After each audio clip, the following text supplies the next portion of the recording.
In order to create any change in our lives, we have to have our subconscious mind and our nervous system on board. So they both have to play a role to support that change that we need to create.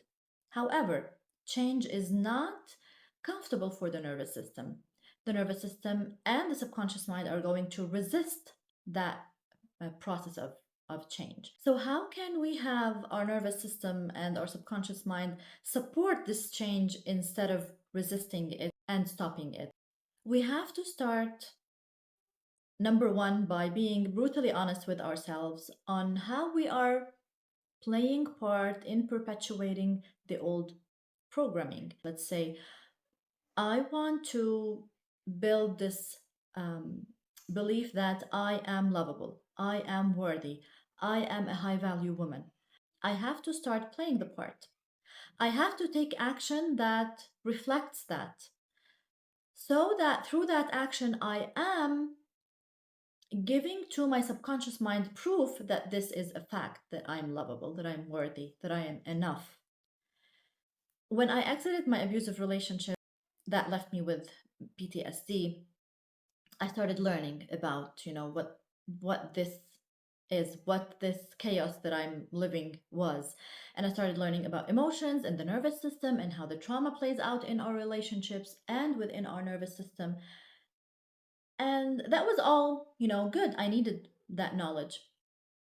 But I remained stuck because I was waiting for things on the outside to work out for me before I start taking action and start at least practicing the things that I learned. I was waiting for motivation to come. I would do nothing until I start feeling better, which is counterintuitive because if you have PTSD, you're not going to start feeling better until you do something about it and you practice your emotional regulation techniques. And so I had to be brutally honest with myself and acknowledge to myself with a lot of compassion how I was perpetuating the old programming through my actions because I was taking the easy way. Because the comfort of the familiar was the excuse for me to remain where I am instead of taking action towards where I want to be. And so after that, I realized I have to start taking action to create that new programming within my nervous system. And it doesn't have to be perfect. The change does not happen because of things being perfect or the commitment to our routines and to our regulation practices is perfect. It changes because we're doing it. Done is better than perfect for the nervous system. Having emotional regulation techniques is going to soothe the nervous system into this new change. It's going to facilitate that change for us. And so, having these emotional regulation techniques helped me to start taking the action because if I wanted to get rid of the limiting beliefs that I had adopted from that relationship, that I was not enough, I was not lovable, I was not worthy, and if I was still acting like I'm not worthy of my own effort, then I'm just reinforcing these beliefs that no longer serve me.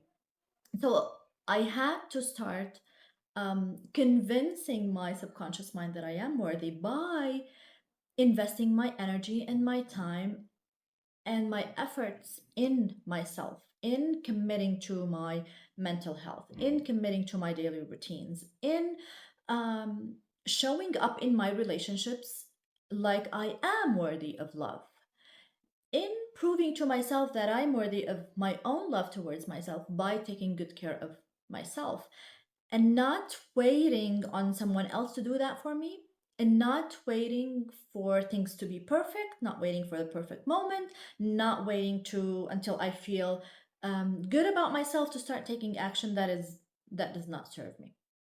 And so it is very important that we first acknowledge to ourselves how we are playing the part of perpetuating the old programming, how we are choosing the easy way out, which is the old programming, the familiar for our nervous system, and how we are maybe waiting until something outside of us comes and saves us.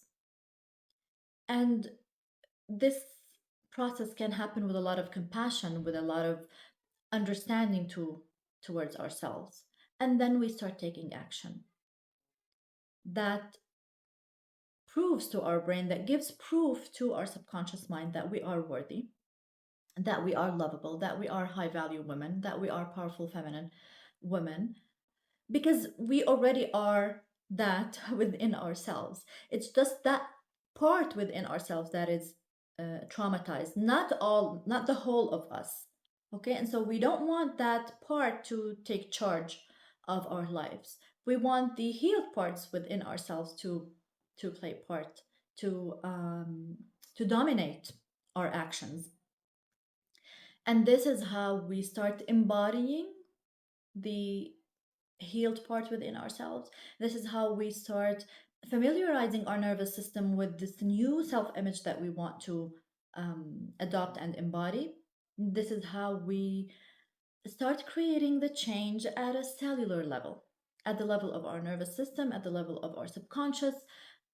This is how we start becoming who we want to be, but this is truly who we already are at a very deep level, at a level that is hidden beneath layers of wounding and trauma. So, if you want to learn how you can start boosting the health of your nervous system, how you can start healing the nervous system and liberate yourself and your nervous system from your traumas, from the limiting beliefs, and so you can become the woman who you truly are at a very deep level, to start embodying your feminine power and your feminine sovereignty, then I invite you to connect with me over DM, or you can leave me a comment below, so we can schedule a strategy session where you and I can talk more about how my coaching program can help you.